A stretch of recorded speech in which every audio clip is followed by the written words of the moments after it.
If you're on the hunt for God-rolled exotics, you're going to want to see this. I've had this hunch that the exotic caches we get are basically rubbish, and I just had to find out. So I committed to opening 100 exotic caches back to back to see what kind of quality we get overall. I've opened 70 so far, and what we've begun to uncover is indeed an eye-opener. In this video, we're going to open 20 more, getting us closer to our goal of exposing the RNG behind these exotic caches. And we're starting right now.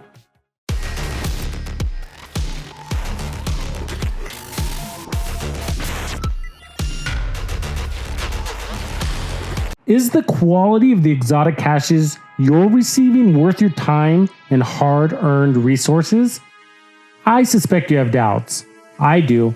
Out of the 70 exotic caches we've opened in the series, we've received only 2 God-rolled exotics. Let's open another 20 back-to-back and see what RNG is going to give us. I understand that if you're new to the game and you're still acquiring your base set of exotics, you'll take whatever you can get. But once you have them all, you're looking for upgrades. And once you have them upgraded, you're looking for God rolls.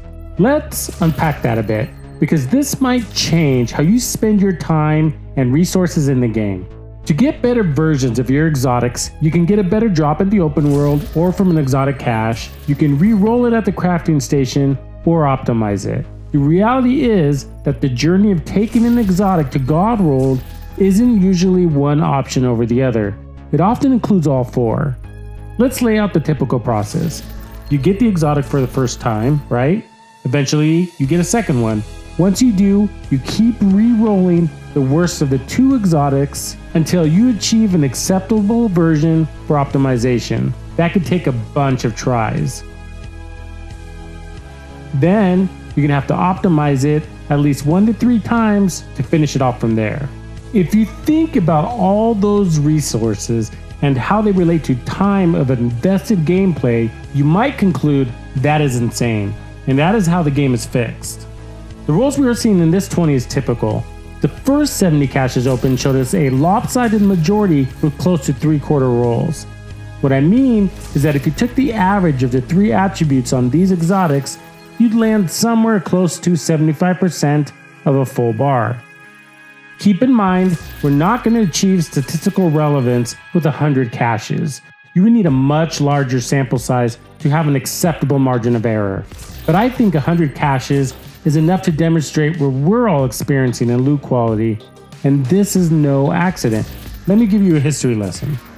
With Title Update 10.1, the devs balanced the loot drops to improve quality. I don't think it was a coincidence that at the same time they also began to invest more into the exotic cache system. This is when they introduced the weekly projects with exotic cache rewards, added more of them over time, and eventually brought us the red star system for the season events. And when the devs tweaked the RNG for all loot, it affected the exotic drop rates and exotic cache quality. In case you didn't catch these in the last video, these graphs were provided to us for Title Update 10.1. This is before the update. And this is what happened after the update. When they released this, they never mentioned anything about how this impacted exotics. Nobody asked either, but it did.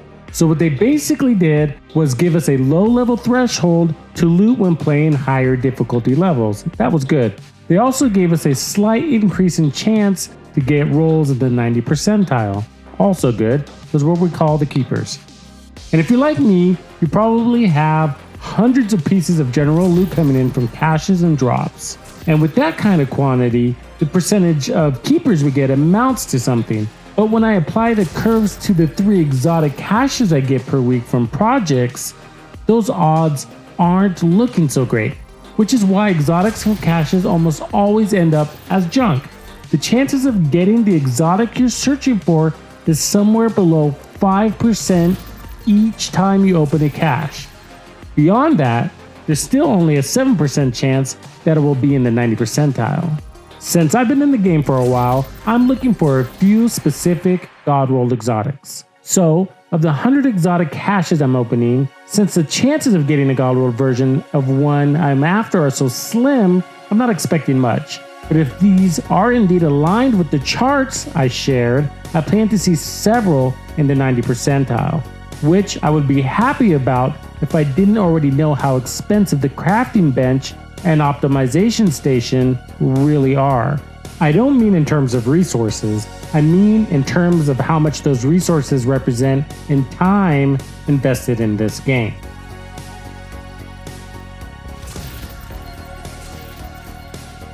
So we're done opening all 20 of these exotics, and we received no God Roll exotics from this set.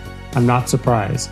So we're now at 90 exotic caches open so far, and we've gotten only 2 God Rolled exotic. Wow, that's all I can say. Assuming we come to rely on getting rolls in the 75 percentile from exotic caches, what's your move to get God Rolled versions? Would you spend precious hours of your monthly gameplay grinding through the projects to get 3 exotic caches with a high probability of being worse than what you need? Or would you spend those red stars rewarded from grinding through the season events on exotic caches that also have a high probability of not delivering anything better? Or would you spend those red stars on optimization caches and just get to the point? Let me know how you're going to go about it in the comment section below. Subscribe to my channel if you haven't already, and be sure to turn on notifications because I'm going to crush more than 100 exotics. That's right, I'm going to deconstruct a gold mine of exotics earned over hours and hours of gameplay to show you just how horribly expensive and inefficient the process of God rolling all your exotics is. This is one you don't want to miss. When's the last time you felt powerful in the Division 2? Well, I have a build for the apartment named SMG that offers max amplified damage. It's insanely strong and only for the bold, but be warned, once you taste the power, it may be difficult to go back to anything else. Tuxedo out.